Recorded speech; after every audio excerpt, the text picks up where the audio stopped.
Hugo Green was a teenager when the Nazis invaded his Czechoslovakian hometown, rounded up the Jews and deported them to Auschwitz.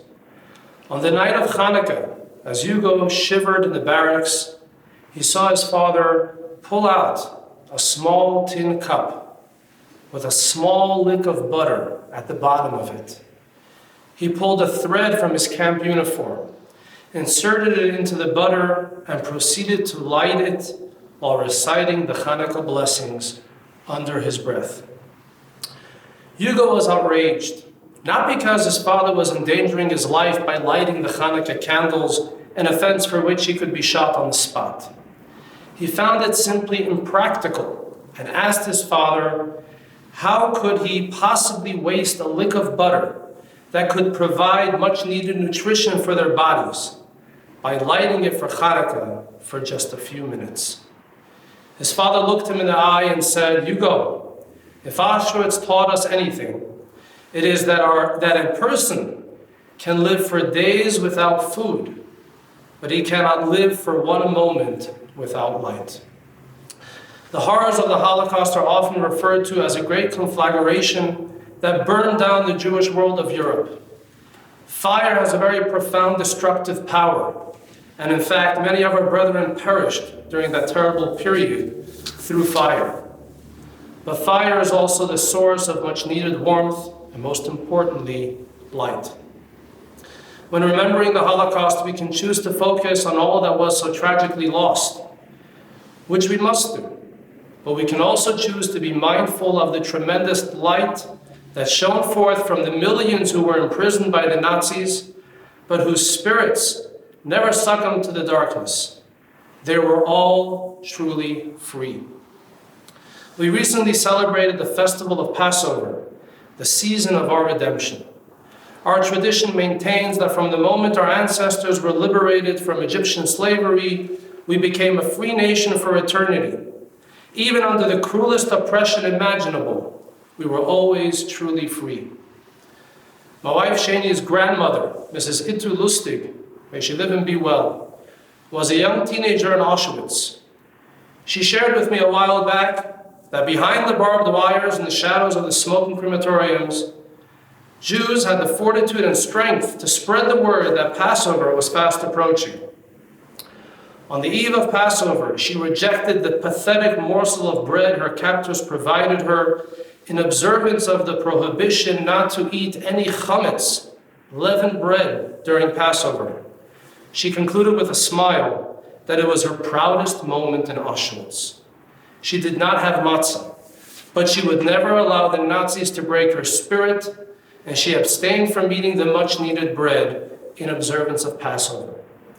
Over 2 decades later, we can find strength and courage in transforming the fires of destruction that consumed the previous generation into the fire that provides hope, faith, warmth, and love, until the fire of our passionate faith will illuminate the world with the true divine light of the Torah and usher in an era of true global peace and tranquility with the arrival of Mashiach. May it happen very soon. Amen.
My parents are Sundal Lipson and Rachel Lipson, originally from Sardinia, Lithuania, and Kovno, Lithuania.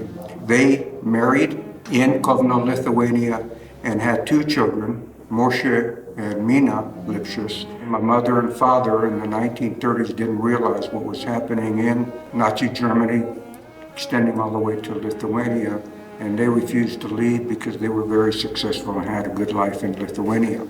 After Kristallnacht and the Nazi regime starting to take over much of Germany and all the way up to Lithuania, they realized they needed to get out. So they couldn't get out at that point in time because the borders were already closed. They couldn't get papers. My father and his brother Lazer realized that war was imminent and they were going to be captured as Jews. So they sold the soap factory, all of the real estate and investments, and bought 2 diamonds, one for each of them.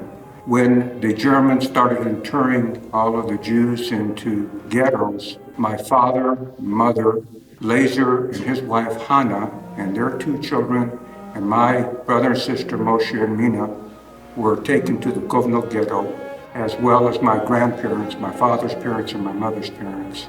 In 1941, my mother's parents were taken out into the street and shot and killed in front of them.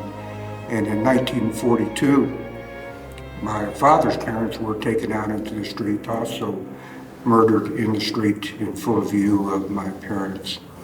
In 1943, my brother and sister, Moshe and Mina, who were 10 and 7 respectively, were both taken, and my parents never saw them again. My father and my uncle Lazer were taken to Dachau. My mother and Hannah were taken to Stutthof concentration camp. My father swallowed his diamond, and Lazer swallowed his diamond as well. Lazer found his diamond immediately after he swallowed it. Unfortunately, my father never found his diamond because he was always under the watchful eyes of the German guards. When the Americans came, they liberated Dachau in April of 1945. My father and uncle were on a death march at that time, but they were liberated by the Americans, taken back to Dachau. My mother, in May of 1945, was liberated by the Russians who came in toward northern Poland. My mother was a survivor. She was born in a small town in Czechoslovakia called Rakovice. As about a 13, 14-year-old child, she was sent to help a cousin in Belgium, in Antwerp, to help the family with their younger children, and was engaged to be married to the son of a diamond cutter, broker, and the war broke out. And that family, before the war, they left her behind.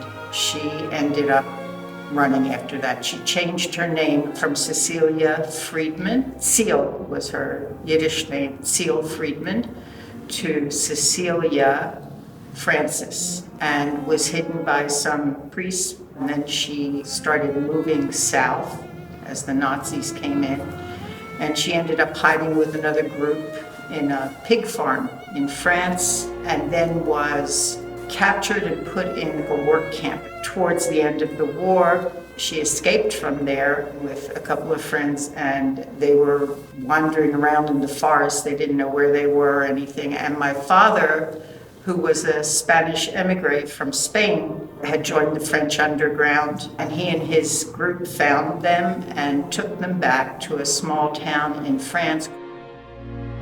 Both my parents were raised in Germany.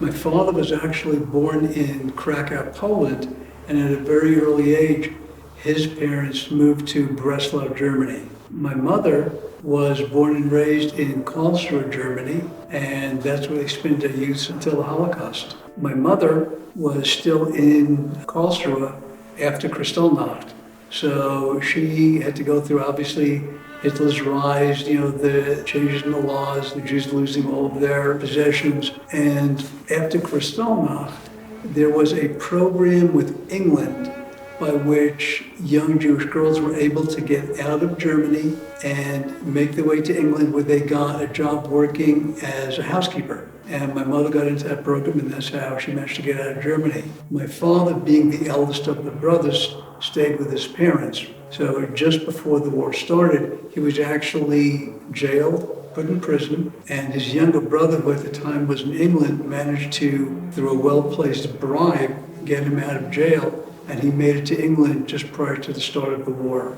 Unfortunately, all of my grandparents perished. My father's parents perished in the Tarnów ghetto. My mother's brother and my mother's parents all ended up in Auschwitz, when they obviously perished also.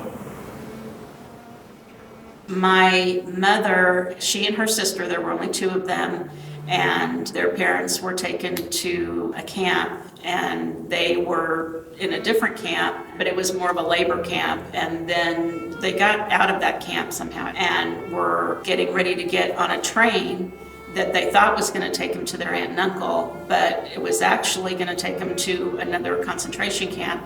And a man came up to them and said, "You are not supposed to be here, come with me." And they don't know who he was or where he came from, but he actually told them, "You're not supposed to get on this train." So he basically saved them, and they escaped Germany and made it their way to Belgium, where they had an aunt and uncle. My grandfather on my dad's side, he volunteered for an army battalion of some sort, and he actually suffered a hernia, so he had to go to the hospital. And because there was actual food there and the conditions were way better than anything else he could have hoped for, he kept reopening his wound so that he could stay, and he ended up staying for 7 weeks. And then once he got out and he decided that he wanted to help other people, he helped people create false papers and saved a bunch of people. My connection to the Holocaust is through my parents. They're both survivors. They were both practicing pharmacists in 1939 in Florence. They both had their PhDs, they were both doctors. They're doing quite well for themselves. My mother got notice that her father had died, so my parents boarded a train, went into Poland, crossed the border the day Hitler invaded Poland. They were both interred there.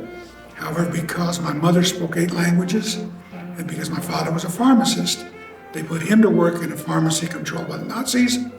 They put her in a situation where she was an interpreter. The story goes that my father provided an SS officer medication for his gonorrhea. The SS officer then gave them both passes on a Red Cross train to leave before they were exterminated. They ended up in Italy, where Mussolini placed them in a concentration camp. They spent out the war years there. I survived 3-4 different situations. Maybe in September 1944, everybody under 16 had to go report to a place in Budapest. The group, even was 5,000 people, started to walk toward Vienna. And I got to outskirts of Budapest. I figured out I'm not going to survive this trip. And I escaped.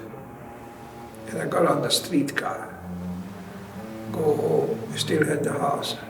And they were shooting after me. They had to stop because there were only pedestrians there. They sent the truck every morning for these boys under 16. It was 180 boys. And I was a kind of spoiled kid. And overslept this one morning. So I took the city bus to the finery, it was outskirts of Budapest. And as we got almost to the city limits, the bus driver called me to the front. He said, "Young man, you better get off of the bus because you have a yellow star and the state police is going to take you off." I got off from the bus. 179 boys were taken off from the truck, all sent in Auschwitz, and nobody came back. So this bus driver saved my life. I guess I was strong, I was young, I was 16 years old, and I had luck.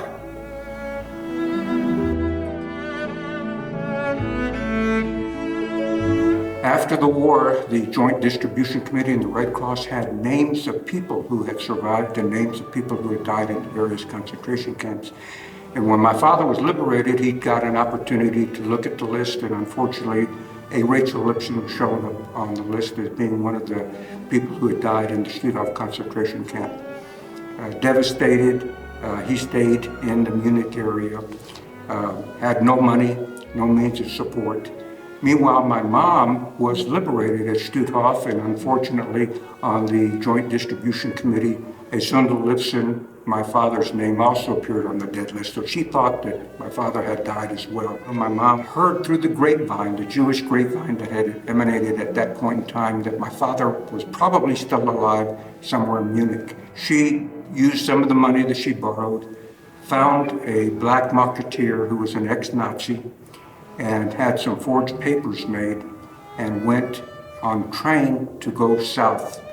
Meanwhile, my father learned that there was a woman by the name of Rachel Lipson in Poland who had survived Stutthof concentration camp, and he was headed north, and they missed each other like trains in the night. My father arrived in Munich, went to that area where Dachau was, and found my mother. I was born in 1946, a year and a half after they were liberated from Dachau and Stutthof, respectively. My sister was born about a year and a half after that. So the four of us were in this post-Holocaust rehabilitation center in Feldafing, Germany. Subsequent to the war, I was born, as I say, in Taranto. They then moved me and them to Rome, and we had family in El Paso in the dry goods business. That's how we ended up here. My father also worked for the Israeli government. He flew Jews from Italy to Jerusalem, to the Promised Land. And so through his connections, he was able to get papers. Plus, he had a cousin who had a profession here in El Paso, one of the Rosen brothers, who provided him the paperwork and guarantee of employment to allow him to legally immigrate with my mother and myself. When I was 3, my father, he had some kind of back surgery or kidney surgery. He died on the table. And then my mother started reaching out to family because she had no one in France. Her sister had gone to Philadelphia from Czechoslovakia before the war, and they petitioned for her and I to come to the United States through HaShoah. When I was 5 and a half, we finally got our papers. We traveled to Bremerhaven and got on the General Stewart ship and arrived in New York. And from then we went to Philadelphia. So at the beginning of the war, both of my parents were in London. They then met through a Jewish youth organization, got married, and eventually came to the United States. So in late 1948, my mother was expecting, took a one-week trip with my father by ship over to New York. Seasick, obviously, for the entire 8 days since she was pregnant. And we were born in April of '49. As soon as my parents got to New York, They moved to a neighborhood in Manhattan called Washington Heights. Washington Heights was a very, very big enclave of German Jewish immigrants. Nobody really had grandparents because all of the grandparents perished in the Holocaust. And all the people that came to Washington Heights, with those like my parents that just managed to escape the Holocaust, came to New York and started their families. And the interesting thing is, because so many of the survivors arrived with absolutely nothing, the idea of education was just relentlessly beaten into us because so many of the survivors came with really nothing. And they knew that the only way that their children would get ahead would be by hard work and getting a good education. That's something I think that whole generation really took with them. Well, I know that my Zadie went through Ellis Island. He was able to come to Las Cruces because he had family members here. My parents also went through Ellis Island. They weren't together. They didn't know each other until they were in the States. My mom and her sister went to be with another aunt and uncle who lived in Cincinnati. They were the ones that were able to get them from Belgium, from the other aunt and uncle, to Cincinnati, Ohio. And that's actually how she met my dad, because her great uncle knew my dad from business and ended up setting them up. And my dad was living in Texas at the time because he had family that had come here. He went to Cincinnati for business, and my great uncle asked him to come for dinner and meet my mom. And that's how they met. And they ended up getting married really quickly. And so that's the rest is history. I moved to Canada, but I used to come over to New York visiting. Once, at summer day when I was in New York, with a bunch of guys, I went to Jones Beach, that's outside of New York. And there was one girl who I talked to. You know, I was already 27 years old. And the Jewish religion, you have to get married and multiply. My cousin's cousin gave me a number. He says, I have a number from this girl. She's from Texas, and she's a Hungarian. I called her up. I recognized her voice, and I said, I remember you. We met at the beach. She came to El Paso as a 13-year-old girl. Because of her family, we started to date, and we got married eventually. We both lived in Brooklyn, and Brooklyn is very big. And after the date, I had to travel with the subway 2 hours. It was ridiculous, we had to get married. El Paso was very good to these survivors. They gave them jobs, they all got married, raised their family. It was a great place to come to. We had 3 daughters here. They got educated here, and thank God they're doing very well. I have one grandson, her son became a doctor, and they're going to make me a great-grandfather in April.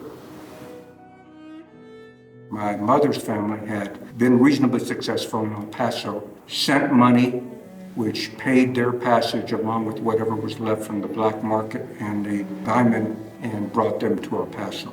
My father came to El Paso, worked for his brother-in-laws, my mother's brothers, and sisters who owned a business called Friedman Bendel and Company. He worked there for 2 years, then left and opened up next door a business called Sun Dry Goods Company, which was a wholesale dry goods distributor. They became involved in synagogue life, Ibn Zion, and both of them very active in the synagogue. They didn't assimilate so much with the non-Jewish community as I did with the Jewish community. My father and mother both were very active with the Jewish Community Center, what later became the Jewish Federation, what later became the Holocaust Museum. It was a small community, very tight-knit, but remarkably successful. My Jewish friends, my Jewish relatives, all became quite good at what they did. Lawyers, CPAs, doctors, pharmacists. Education was critical. I mean, even with my children. We decided that my mom should move here because she was by herself in Atlantic City. My aunt had passed away. She was more than happy to come. She moved here about 1981, and she loved El Paso. And she had such a beautiful soul. Like, she would go and get groceries for other neighbors that lived in the apartment that couldn't go as easily. She didn't talk much about the war, but you know that it affected her. You know, she went through a lot, so you could tell she appreciated the simple things. You know, obviously, From all the conversations we've had with survivors, we know there are people that choose to talk about it, people that choose not to. My parents really I don't want to say they refused to talk about it, but they repressed it to where it was never really a topic of conversation. I think that both of them had certain guilt feelings, that they were really pretty much the only ones in the family that survived. Certainly in my mother's case, she was the only one in her family that survived. They certainly carried those scars with them for their entire lives.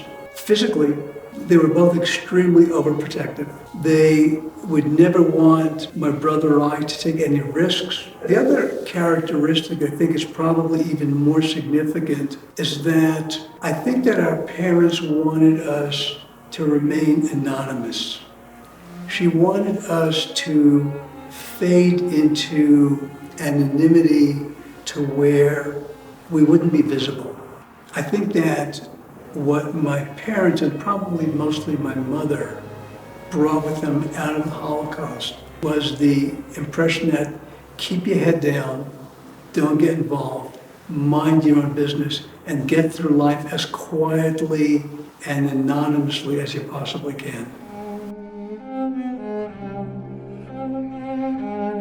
When my mother left to go to Belgium, she left 10 siblings, and her parents, her grandparents, her aunts and uncles, and they perished. Had they allowed more Jewish immigrants before the war, who knows how many they could have saved, But the same kind of xenophobia that wouldn't allow immigrants in, even if it meant saving their lives, can't happen again with any group. As a third-generation Holocaust survivor, I feel a unique responsibility to continue the story. The last generation of Schwarzbeins to have actually had a person-to-person relationship with a Holocaust survivor. Speaking for myself, I feel a tremendous sense of responsibility to make sure that the world understands what happens when tolerance breaks down, when inclusion breaks down, and we let hate and we let the darkest impulses of humanity run wild. Survivors of the Holocaust carry that story with them and pass that trauma down, and also those values and lessons as well. And it's important for us to not have a passive or static relationship with the story of the Holocaust, with our survivors. It's important to look at those stories and those voices of those survivors and turn it into action. I always think of what could have been if, this had never happened. What would my family look like? How many family members would I have? And I think that when people suffer and bounce back from that, it instills this fight in them and this want for there to be a better world. It's hard to learn about these things, but it is so, so important to do everything that you can to learn and educate yourself, because the only way you will grow, the only way you will get better is by being vulnerable and knowing what that hurt feels like and empathizing with that, sympathizing with that feeling so that you can make the world a better place. It's a huge part of our history. It's crucial that we teach people that this happened and it could happen again. And there have been so many horrible things happening in our world, and I can't even imagine that we're in 2021 and there's still so many people out there that are so filled with hate and anger. And so it's absolutely crucial that we continue to talk about it and teach about it. The biggest thing that I think is so crucial is that people are people. Humans are humans. You just have to treat people with kindness and respect like you would want them to treat you. What we have to do, places like this museum, educate the young people, because the years go by and we have a lot of people who deny the Holocaust. And we have a lot of problems like this still in this world, In the US right now, racism is still very strong. Anti-Semitism is strong. But we'll survive. We will survive. Obviously, I have a very, very strong connection to it. I feel that it's a message that needs to be told. I've educated my children about it. My children have obviously been to the museum. They know the importance of the message of the museum, and they know the importance of not letting the history of the Holocaust die. They also appreciate the fact that every year we have fewer and fewer survivors, and it becomes the responsibility of my generation and then their generation not to let that message fade away. Today, politically, there's a lot of division in the country. There's a lot of hatred. I think there's a lot of animosity that needs to be dealt with. And I think having a good history of the Holocaust, why it happened, how it unfolded, is important to having an understanding of where we're going forward today. The importance, of course, is that we've got to educate the world. We don't want this to ever happen again. And I don't believe for one moment that it cannot happen again. It can. Maybe not the exact same way it did in Nazi Germany, but there's genocide all over the world today. So I think we have an obligation as a surviving generation to educate the world, which is what this Holocaust Museum does, and others like it.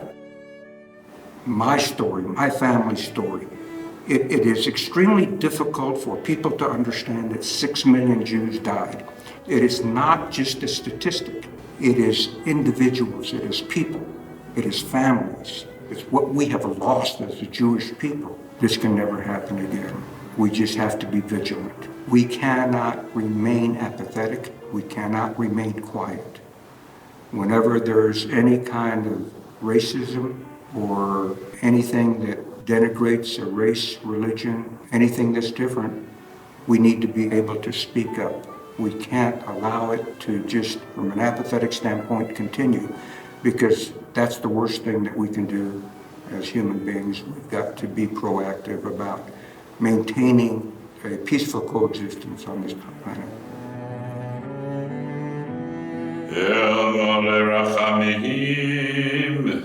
שוכן במרומים, המצא מנוחה נכונה, תחת כנפי השכינה, במעלות קדושים וטהריים, כזוהר כי המסעירים,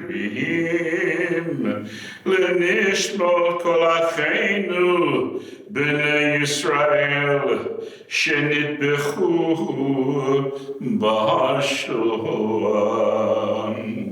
אנשים, נשים וטף שנחנקו ושנשרפו ושנהרגו, שמסרו את נפשם על קידוש השם בגן עדן תהא מנוחתם. אויה בעל הרחמים הסתירם בסתר כנפיך לעולמים, וצרור בצרור החיים את נשמותיהם. אדוני הוא נחלתם, וינוחו ושלום על משכבותיהם, ונאמר